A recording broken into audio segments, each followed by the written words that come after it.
Oh my god, I'm getting old. Hi everybody, it's my Christmas chat. If you're alone or just want to talk, well, here I am.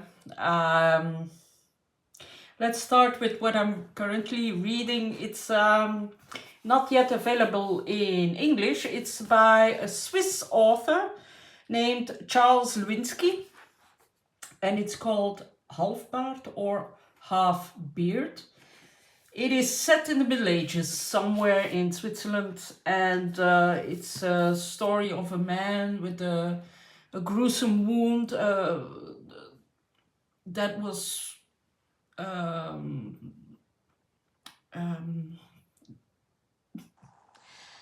caused by a huge fire. And yeah, uh, it's good. It reads really quickly. It's really fast paced, so I just started this afternoon, so I'm already 258 pages in. So yeah, it reads quickly.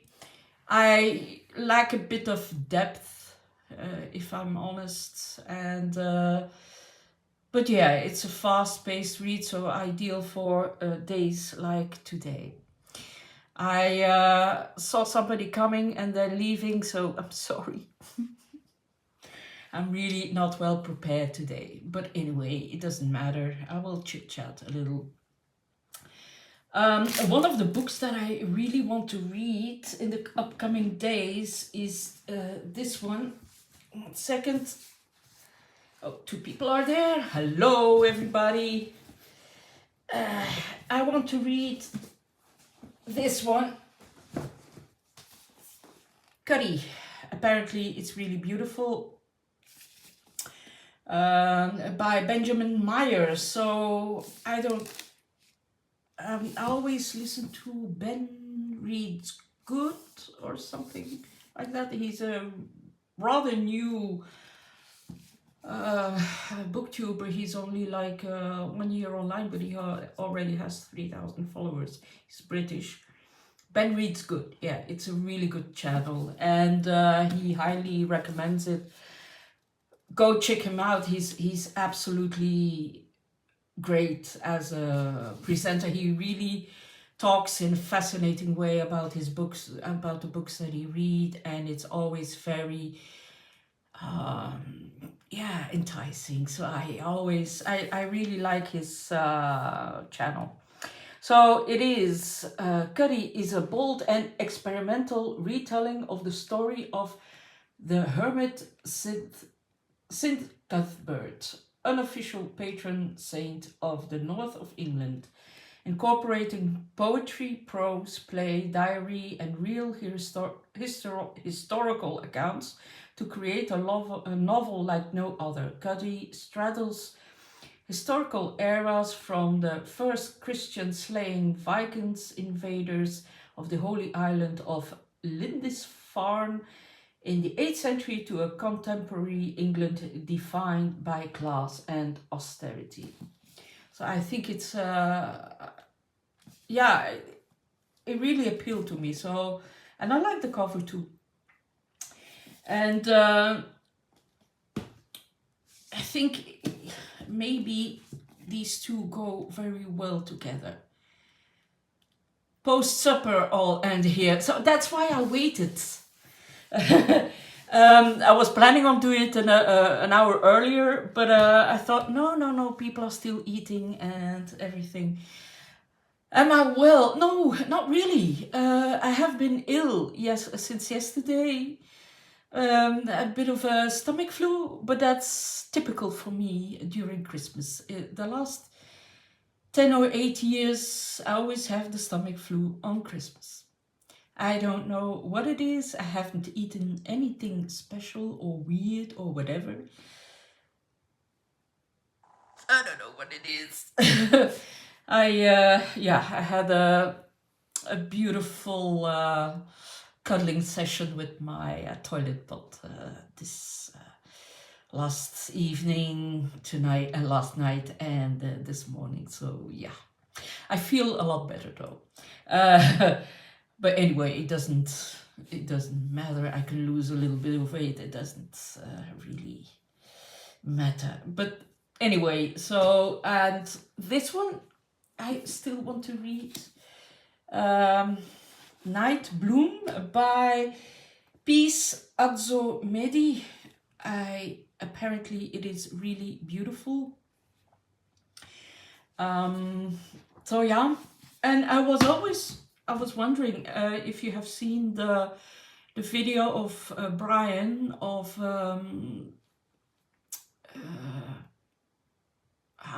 what's the name of his channel? Oh, I forgot. Oh my god. Brain work a little. The Bookish Texan. Yeah, that's him. He asked the question, why do you read? I mean, he was asking the question in the sense of, what do you really look for in a book? Is it a really good plot? Is it prose? Is it atmosphere? Is it recognition? Is it something just cozy to forget the world? And I was wondering, for me, prose is important, but only, I don't like flowery prose. I really like fierce writing, passionate writing where you feel that the author has something to say, or something, a really story to tell that is exciting or new, or and if possibly love the, what do you look for in a book? Always try to look for things unique. Yeah, that's right, Steve. I mean, uniqueness is something that is, hi Criminally,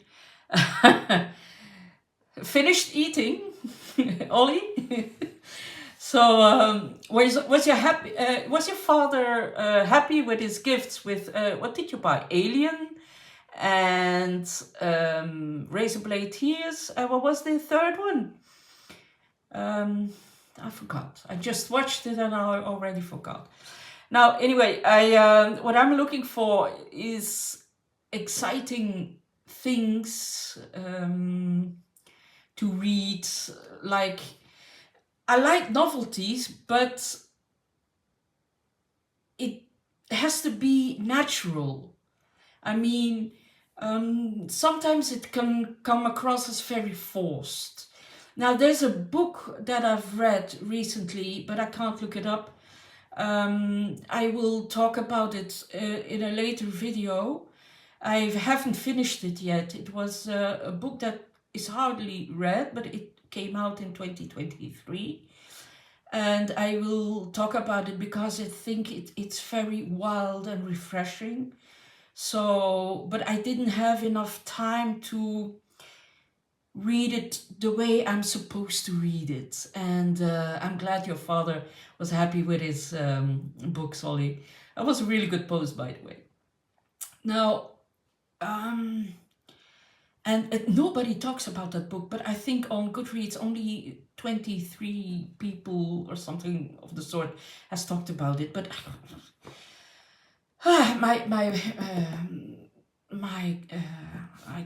can't look it up now on my Mac. So yeah, anyway, Merry Christmas to you, Micah. I'm glad to see you. Yeah, I have a case of oh my god, my memory.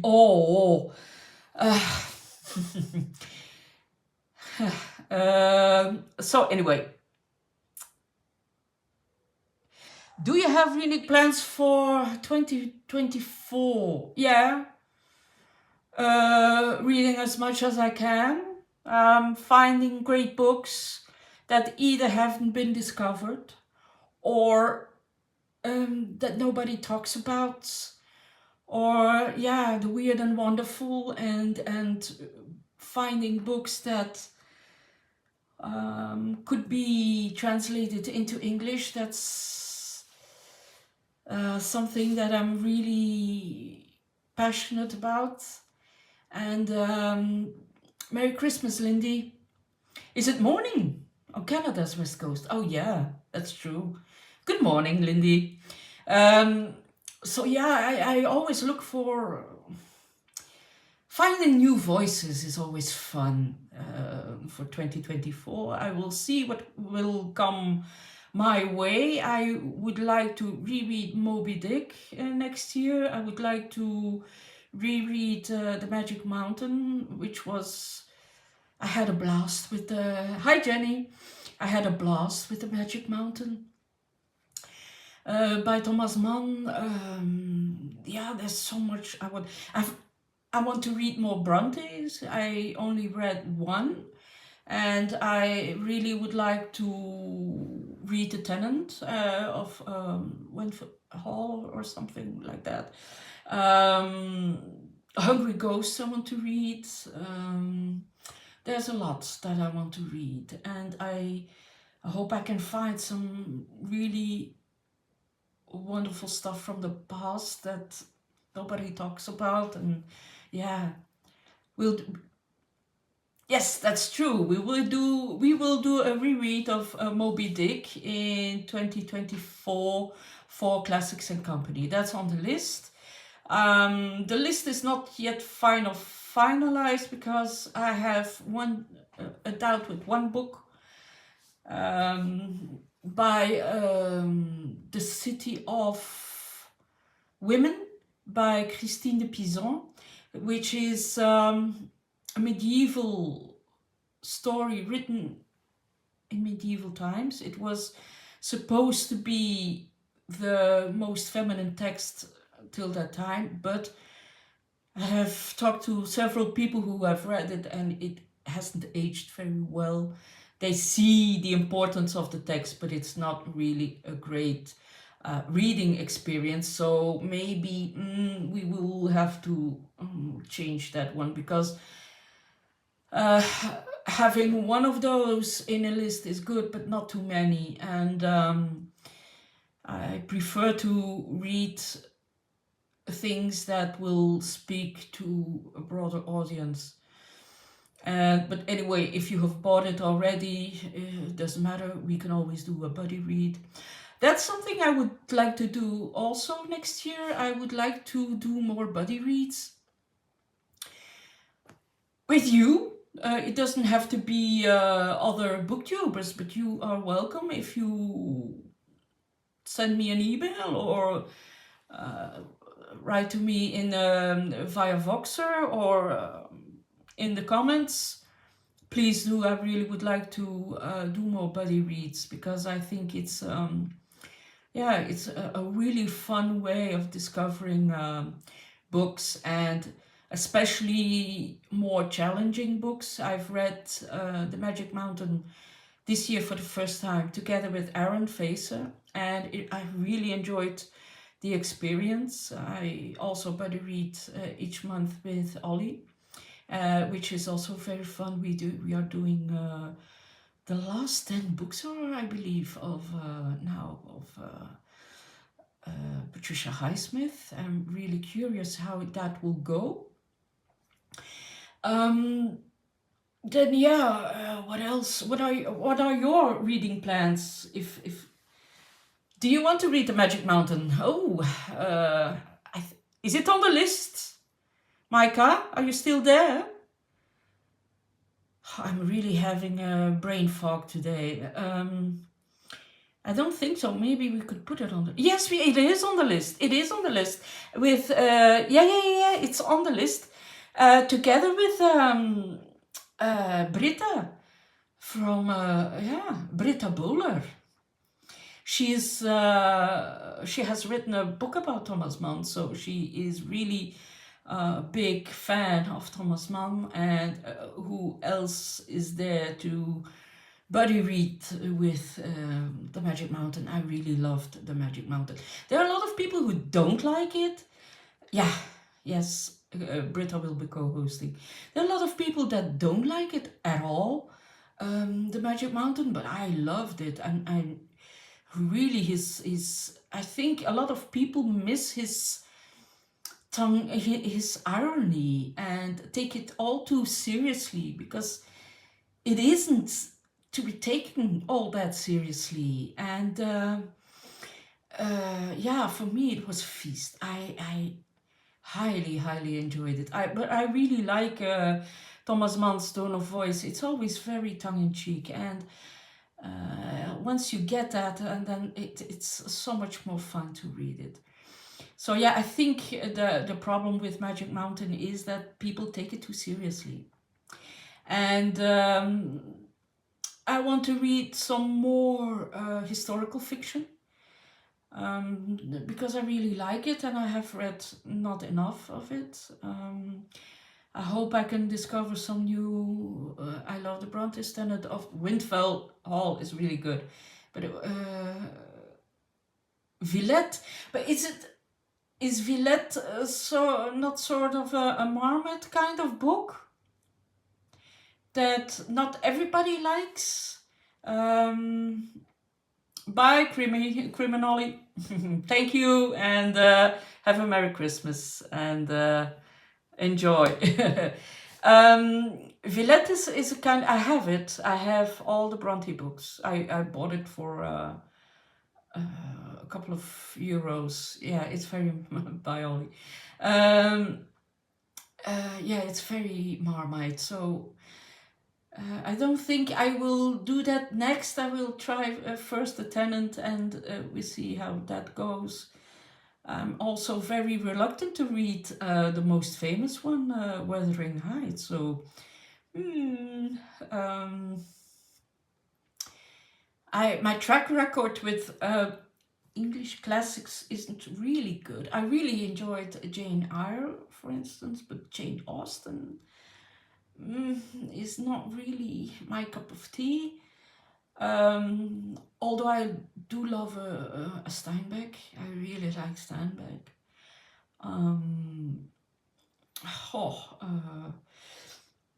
What do you want to read next year? Tell me. Are there books that you are really looking forward to? Are there books that you have discovered thanks to my channel? Are there any that you have put on your reading list and that you discovered and thought, oh, yeah, I know, Micah, you're a big fan of Steinbeck. A Suitable Boy, yeah, that's also. I haven't read that one. Delta of Venus, oh yeah, that's really good. Yeah. East of Eden is also on our classics and company list, I believe. Yeah, Micah. And yeah, I know that. Oh, A Suitable Boy. Yeah. Oh, I will join then. Then I will join. I also want to read some more books from countries that I have never read. So, like more Indian, more like from Sri Lanka and other countries that I have never read. I really would like to do that. Sorry. I poured myself a beer, but my glass is a bit greasy, so no foam. But I'm drinking Triple Carmelite, which is my favorite beer from Belgium. Besides that, oh yeah, I will post this week my top 10 of not so recent books.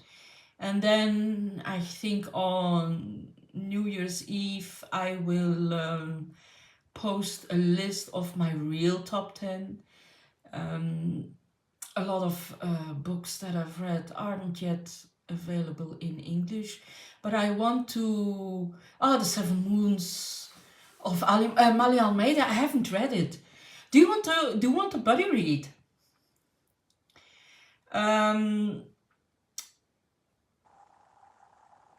Yeah, what else? So I want to do my real top 10. And so there will be quite a few books that aren't yet available, but they are great. And I want to talk about them. Maybe there's a publisher out there who watches my channel and who wants to publish the books that I chose as my best reads. There's one graphic novel that's really, really, really, really good. Pardon. And is international. The artwork is phenomenal. The story is heartbreaking, powerful, hopeful. So beautiful. So I will show that on Christmas Eve. And there are a couple of books that are mostly I've noticed that a lot of my favorite books are French. So yeah, they had a really good year, I believe, the French authors. So yeah, there's a lot of exciting stuff to discover there. And besides that, I believe there's a book coming out from Ulysses at the beginning of January in English that I really, really enjoyed. It was in my top 10 of last year. And I will have to look up the title in English, but I will definitely talk about it. And I've, when I was watching Brian of Bookish Texan, he really enjoyed fishing for the little pike, which is a Finnish book, and I really recommend that book. It is so funny and heartwarming and bizarre and ridiculous, and it's so much fun. Really, it's such a whenever I talk about that book, it brings a smile to my face because it's so wonderful. It's hilarious. And I'm really happy that it has come out. Fishing for the Little Pike, look it up, it's really good. Or head over to Brian's latest video. He talks about it. In his video, why do you read? So yeah, that's also something that I forgot to mention. Why do I read? Well, I love learning new stuff. That's why I love historical fiction or really well-researched fiction. That's hi. I really like historical fiction or fiction that is set in a certain country, where you learn more about the culture and about the people and yeah, about the past. It's always a wonderful thing to. Hello, Millen. So yeah, it's that's why I like. Who has joined me next to me? Here is little Vita. Do you want to see her? Wait, she's leaving. She was planning on leaving. There she is.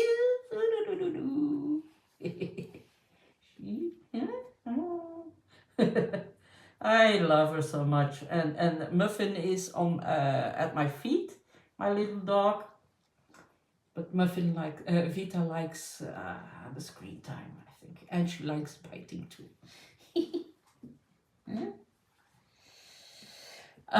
The author that was, yes, can you imagine my lioness? She fought for her life, you know. She came here in beginning of June, where she was, hello Lee. Yeah, someone has grown big. She weighs a kilo more than other female kittens from of 6 months. So, and the doctor expects that she will grow for another 3.5 years because she has a lot of Maine Coons in her. An author that I have discovered this year, and I really want to talk about, is Claudia Pinheiro. Oh, what an author! I've read 3 or 4 books by her this year. Yeah, she's a big fluffy kitty. Claudia Pinheiro is what is she? Argentinian? Yeah, I think so. Yeah, Buenos Aires, Argentinian.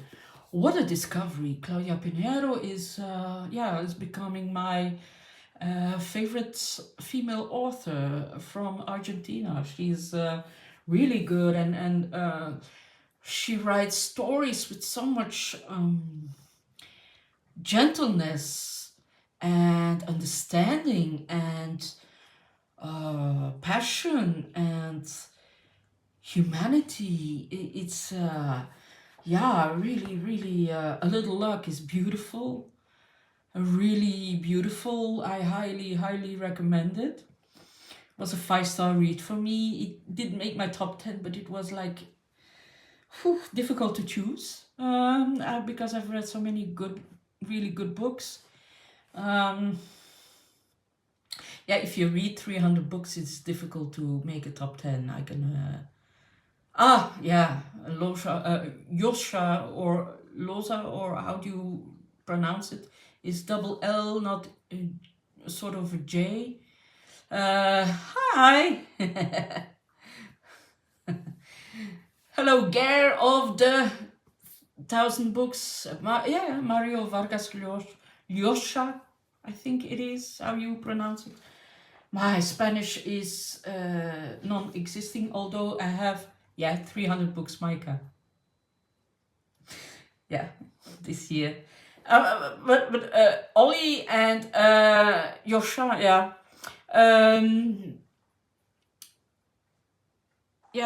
Ollie has read like 370, and I read 300. Ollie reads even more, and Bob the Bookerer reads more, and I'm just a junior. 300. And most of them are in a different language, so that goes a little bit slower. And I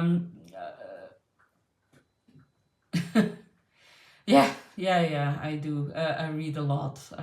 But it's, I prefer reading than going down the rabbit hole on Instagram or Facebook and see 10,000 versions of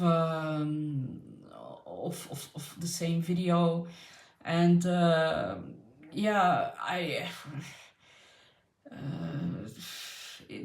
find reading way more entertaining than watching TV, although I've seen some really good stuff lately because I had a little bit more time. But anyway, it does count. So I read about 95,000 pages this year, which is a whole lot less than normal. Normally I'm always above 100,000 pages.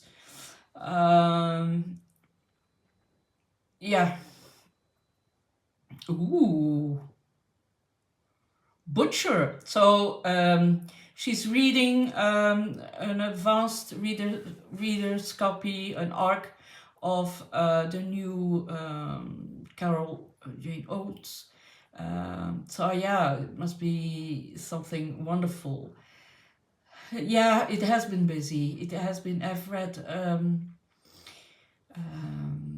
I have read a lot. Actually, I worked more last year and I read more. But this year was very challenging because of multiple deaths in the family and of people that were way too young to leave us. And my father got ill, and he's doing great now. So yeah, it was a bit more challenging. But anyway, and I'm studying also, so that takes time. Uh, Elizabeth Finch. I haven't read it yet. I have it, but I haven't read it. Is it good?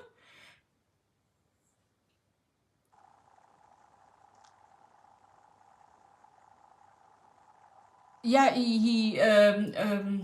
Simon Savage, but I'm studying to become a librarian. Yeah, and I'm really enjoying my studies, and I'm thinking of. So normally I will be finished in February, and then I would like to um, go to university. Because yeah, a real librarian. I would like to go to university to get a higher, to be paid more actually. Otherwise, it's not very well paid to become a librarian. Yeah, I think so. I think it's really a job for me. I'm always happy when I enter the library and help people out, and sometimes the people ask the weirdest questions, but then you just there was a woman who wanted to read a book written by an actress about birds, and it was the Three Little Pigeons by a Belgian actor. So it was quite fun. Okay, yeah. Or sometimes they only have half of a title and no author, so it's always handy when you're well read like me that you quite quickly know what they are talking about. But I was really surprised, if I'm honest, that in a lot of libraries the people who work there don't know much about books actually. So yeah, I know librarians who don't read, and I find that unbelievable. You have to be able to. I also see that with my uncle. My uncle is 87, and he's only started reading a year and a half ago. Yeah, we have distant learning. That's not a problem. Yeah, yeah, we have distant learning. Don't worry about that. We have everything. My uncle started reading when he was 85, and I think he asks them for Flemish books, but then they give them books that they say, The White Hotel. No, never heard of The White Hotel. I'm not a connoisseur of Thomas Mann. I like him, but I haven't read it. I want to read the Buddenbrooks next year. That's true. But anyway, I'm completely shocked by the fact that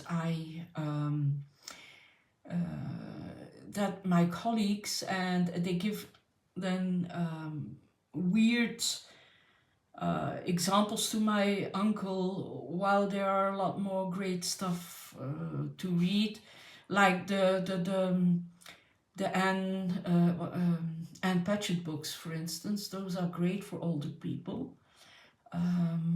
Books like Claire Fuller, those are wonderful. Well, I don't mind being swamped. It keeps my... I really need something to study. I can't function without studying something. Each year I'm studying something. So whatever that is. And I've chosen a course on the Open University. That's a university that is for the Netherlands and the Flemish part of Belgium. And it's called Cultural Sciences, Cultuurwetenschappen, but that's not what you think. It's more of culture as in society and the effects of culture on society. So for instance, the impact of global warming on society and art forms, the impact of art forms on society, the impact of literature on society, artificial intelligence on society. So it's a very interesting and very broad it's a very broad subject, and yeah, I think it's really interesting. So I'm really looking forward to starting that one, but it's very, very expensive. So I hope I will have enough money to start at the first place and finish it, because it's a lot of money. Yeah, I think so too. I really like when cultural studies is also like a lot of history, but not from about the kings and the queens, because we all know that. It's really about the common man. And that's what interests me the most. How did they live? How did they make a living? What was the woman's place in the medieval times? For instance, I know that in my part of the world, yeah, philosophy is also a part of my course. But like, I know that in the Middle Ages in Belgium, or well, Belgium didn't exist, but in my area, women were very free compared to like 100 years ago. So they were mostly they were the ones who ran the banks, because they were very good with money and very they didn't take unnecessary risks. They were often part of big commerce centers. They were really important, and for instance, they were also very well protected in my area. For instance, if she was a stay-at-home mom with a couple of kids, and the man ran away because he met some young girl, well, it was the mayor's task to find the man and to bring him back, or at least make him pay for the wife and the kids. During that time between finding the man and convicting him, the city paid the woman for food and tuition for the children. So yeah, the mayor was really motivated to find those men who went astray, and yeah, it's really it's really interesting. Those were very, very interesting times. And for instance, you could declare yourself like to be a friend via the notary. So that period was around 1500, 1600. That I'm talking, my area. The literacy was about 70% back then, so that's a lot. So it was even possible to declare yourself as friends via a notary, and or to defriend a friend via a notary. So officially, he is my friend, or he is my not my friend anymore. And that was a way of do you know Dan Jones has written a whole series on the subject? Oh, I didn't know that. I will look it up. Thank you. But yeah, there's a lot more things that we don't know. Yeah, we were. Well, the Dutch became advanced thanks to the Flemish people who fled towards Amsterdam and Rotterdam, because when Philips II,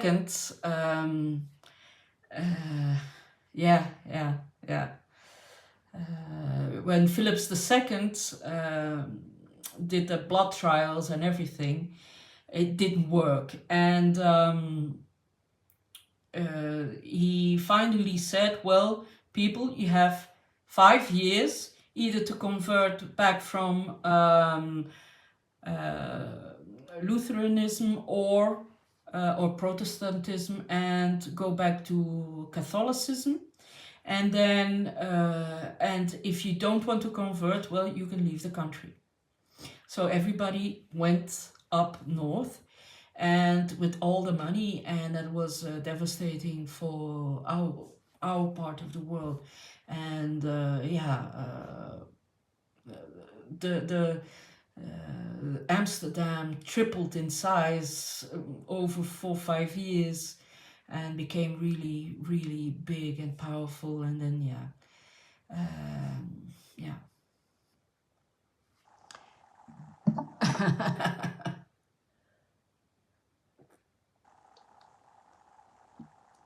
so what else? Yeah, if you get me started on history, I really love that era. But there's so much. Well, I'm writing about that, but I'm writing a story. But I should restart because with all the things that happened, I stopped writing, and I also have to write a story this week for Ollie. I promised him, and I will deliver a story, a horror story. But there's so many interesting women I want to write about. There's like Marieke Schelling. Mary Schelling was a woman who lived at the beginning of, well, she was born 1780 or something, 1790, and she was a very adventurous woman, and she wanted to have a career in the military. Now, 1815, 1813, Napoleon came to Belgium. He did a lot. Well, Belgium didn't exist, but came to our region. And he did a lot here. He really changed the way we live. And she wanted to become a part of the army. So what did she do? She was quite tall, so she was lucky, and she cut her hair and made sure that her chest wasn't visible. And she joined the army and was very good at it. She went to, what was it, Stalingrad that they went to? Where they all almost died, or everybody, and she survived and really she became an officer and just climbed in rank and rank, always higher and higher. And then there was the battle of, there was another battle, but not Waterloo. I think it wasn't Waterloo. It was before that, and she was heavily injured because she saved a couple of men. And the surgeon had her on a table, and when he addressed her, there was a huge surprise that she was lacking something, had 2 things too many. And Napoleon heard of that, and he was so impressed by her record and by the things that she has done that he had to fire her, because it was illegal to have, those days it was illegal to have Moulin Hofer. It was illegal to have a woman in the army, but he made sure that she was paid a handsome pension till the end of her life. And after that she got married and had some children, and she must have lived a really full life. And he was apparently, Napoleon was really impressed by Marieke Schelling. So that's a cool story indeed. She was from the Ghent area where I am from. So it's It's cool. Those are cool stories to discover, and yeah. Uh, what else? Something? Yeah. But nobody has ever read anything about her, and that's so sad because it's really interesting. And there's another one. There's a Dutch book, well, a Belgian book, Margriete, who is all that is also really interesting. So you had brothers Van Eyck. Those were very famous Flemish painters, and they had a sister who was also very good, and she painted all things on their paintings, all that was flowers and botanicals and everything. She was really, really good at that. And they didn't push her or hit her away, because normally it was not, a woman was not allowed to, well, they were allowed to paint, but they were not allowed to make money of their paintings. That was like prostitution, that was unheard of. And but they allowed that, and she even led their studios. They had several studios, and she even went to England, to the King of England, where they discovered that working with turpentine, and they together with her brothers, they developed oil painting, and working with turpentine, and that was her thing. And it's a really good book that is written about her, and it brings Ghent, the way it was, really to life, and I thoroughly enjoyed it. So yeah, that's also one of those stories that shouldn't be forgotten. And yeah.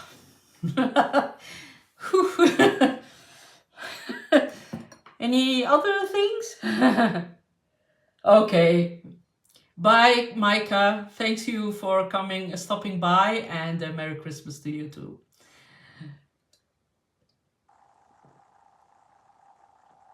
So yeah, and there was also,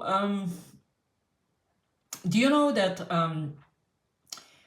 like in the 16th century in Belgium, well, my area in Belgium didn't exist. It only exists since 1830. But in my area, the hobby of that time, the most favorite thing to do at that time was poetry. And a lot of men did that. There were rederijkerskamers, they called it like that. And they gave each other, oh yeah, that's also interesting. So they gave each other writing challenges. So, and yeah, each year there was a sort of competition. Who wrote the best poem, who wrote the best song, stuff like that. That was their most favorite thing to do, especially on Sundays. And it was a way also to ridicule the politicians and the government and whatever. But the best rederijker, as we called them, there's not really an English equivalent for that, because it's not a poet, it's something else. It was a woman, and her woman was Anna Bijns, and she was not allowed to enter the competitions officially, but she always won. Yeah, that was also she was yeah, she was really good at what she did. Yeah. Anyway, what else is there to tell? Is there something you want to know? Other questions?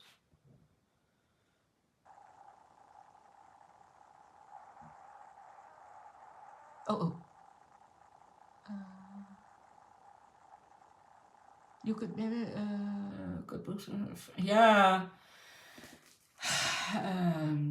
Honestly, I'm doing that. You have Fleur Piret's with Julian is excellent, which is yeah, it's really difficult to find good translated prose from Flemish and Dutch, because they often push the wrong. Well, that's my humble opinion. They often push the wrong authors. I think that it's not because an author is successful in Belgium or in the Netherlands that it really works in the English world. For instance, you have Marieke Lucas Reineveld, Discomfort of Evening. That was a huge success in Belgium and the Netherlands, but it did, although she won the International Booker, it's not really that. It doesn't really work in English, I think. And there are books that are, yeah, translated but not very good. So it's difficult. It's difficult to find books that are really good. The Opposite of a Person by Lieke Marsman. The Opposite of a Person by Lieke Marsman.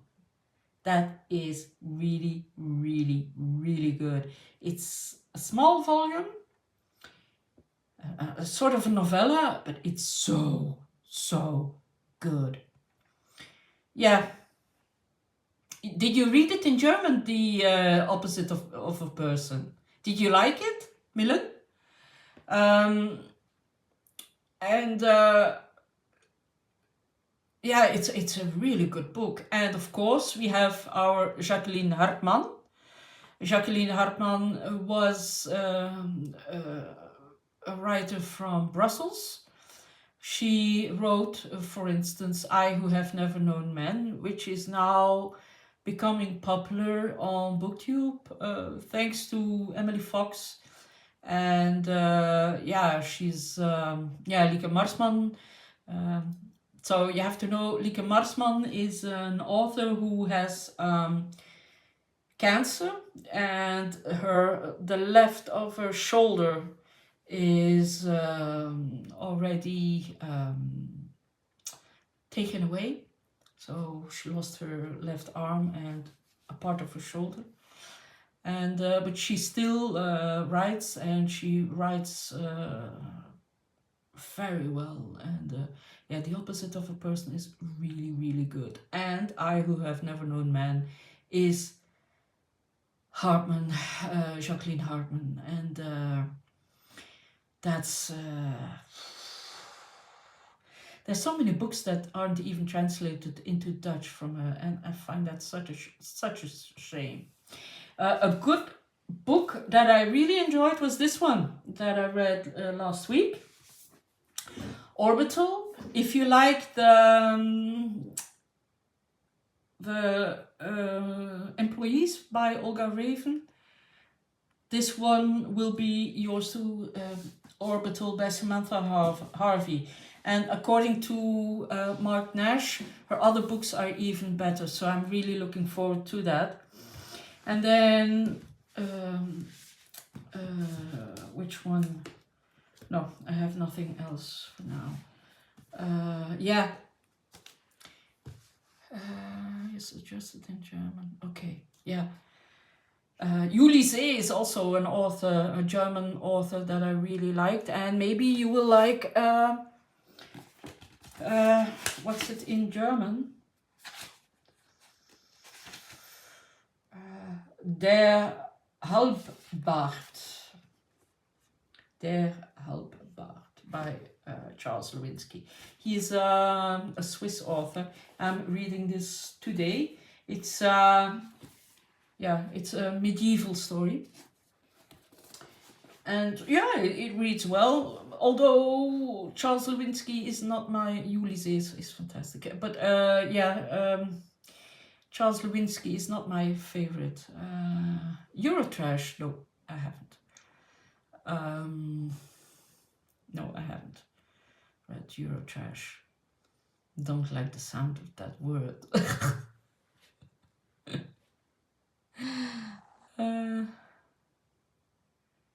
Boudica.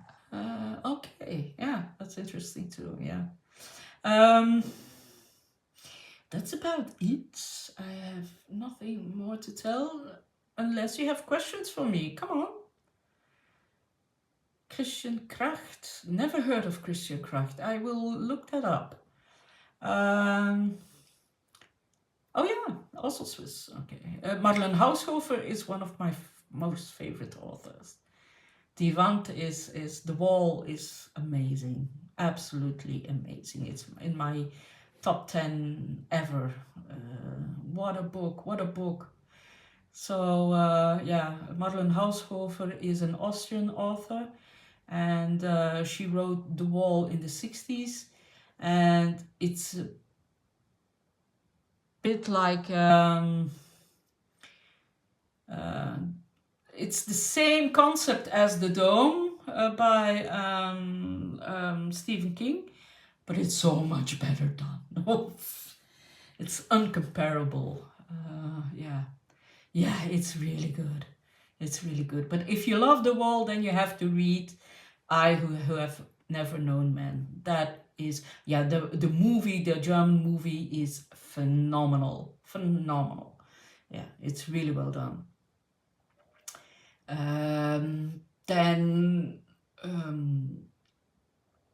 I don't know if you have Netflix, but I just watched a really good series. Better than Stephen King. A whole lot better.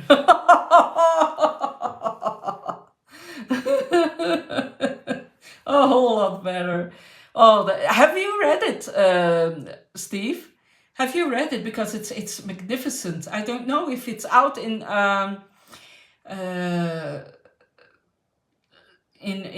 the States. I just don't know. And you only read books that come out in the States. So yeah, but oh, what else do I have here? Wait, I have so many books. So you must read this, Julian by Fleur Perez. Really good, really good. Then I also, I want to read this one, The Guns of August by Barbara Tuchman for next year. And what else do I have here? Oh, yeah, this one.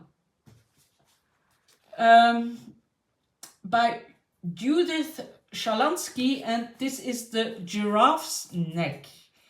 So, yeah, this is adaptation is everything, says Inge Lomark, as a biology teacher with more than 30 years of experience. She has a really good, apparently it's really good, Guns of August.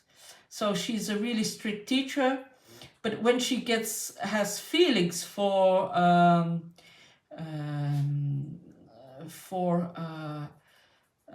one of the students, that it makes her life a whole lot more complicated. I'm not a big fan of those tropes, but hey, anyway, it happens. So yeah, an hour in, so I think I will stop now and maybe have a bite to eat. It would be my first in the last 48 hours. I've been a bit ill. Oh, look at my red cheeks. It's warm in here. So yeah, thank you for watching, everybody, and I really enjoyed it. And so yeah, I hope you enjoy your Christmas with your family or your loved ones or your pets or whatever. It's all as long as you're happy and as long as you don't feel alone, you're welcome. Thank you. Bye, Millen. Bye, Lee. Bye, Jenny. Bye, Phoenix. Bye, Steve. Talk to you later. So I will buy a book hug. I will post a top 10 of books that aren't so recent, and then my real top 10 that will be completely different than my English top 10. Talk to you later.